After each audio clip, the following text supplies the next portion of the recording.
What's going on, guys? Dustin right here with more of what I'm going through so I can help you get through what you're going through.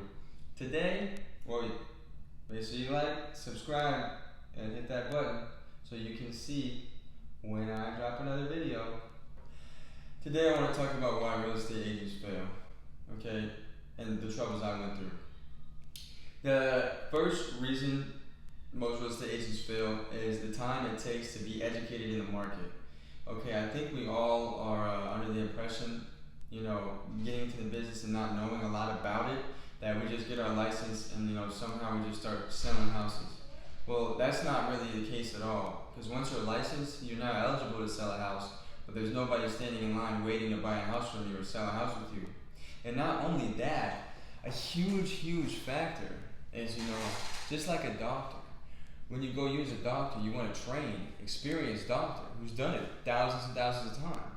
Well, when you're new in real estate, a lot of your clients want the same thing. An agent that's been there, done that over and over again. So you have to prove yourself. And the biggest issue is the time frame from the education to building the confidence to getting in front of your first customer. You gotta have the confidence to be able to put and portray into the client that they're going to use you to either buy or sell the house. You got to have the education to make sure that they're not going to hate you for getting them a bad deal or overpaying for a property. And third reason, this might even be the most important one, is you have to know the contracts. You have to know the dates and times that you have to have your loan commitment in, your inspection period when it's over. And you need to know what the contingencies mean in the contract, because those can save your buyer from thousands and thousands of dollars being lost.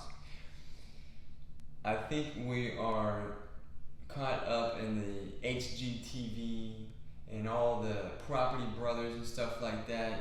Although those shows are fun to watch, the real estate business is very cutthroat and very competitive. With all that set aside, the education, the first client, the confidence, is very competitive. In your market, there is only probably 20% of agents that sell 100% of the market. 80% of the other agents that are licensed in your area probably only sell 2 to 3 houses a year, which is the average for a real estate agent. So, with that being said, that's why the failure rate for real estate agents is so much. And a lot of times, I was young. I was living at home, starting in the business at 19. I had the time I could put into it. But not only that, I was delivering pizzas, negotiating deals. When I pulled over, because you can't text and drive, I would pull over and negotiate the deal so I could get my first couple of sales in. Because that's what it has to take. Because you're not just joining a sales job and you're gonna up and start running. You just show up to work, sell, you start getting money. There's for some people there's a big gap before that first check, depending on how you start your business or what relationships you have. For me, it was a little bit tougher. I was kind of the kid that acted up in high school.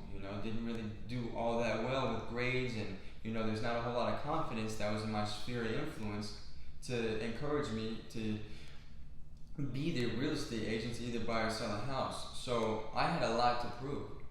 So the reason I'm on here saying this is because it doesn't matter what you do or what anybody says about what you're doing and where you want to go, whether it be a doctor, a nurse, even a magician.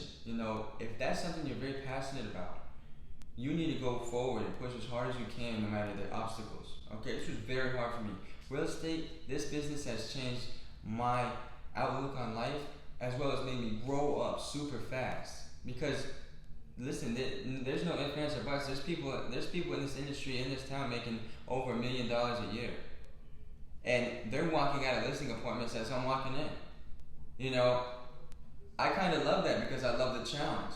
Now, does it make it difficult? Absolutely. But what I'm trying to get at here is, don't worry about what the haters say. Don't worry about what's going on around you, the negativity. If something you feel you have a passion for in your life, that you can make something not only as a career, but do it the rest of your life and love it, go all ahead.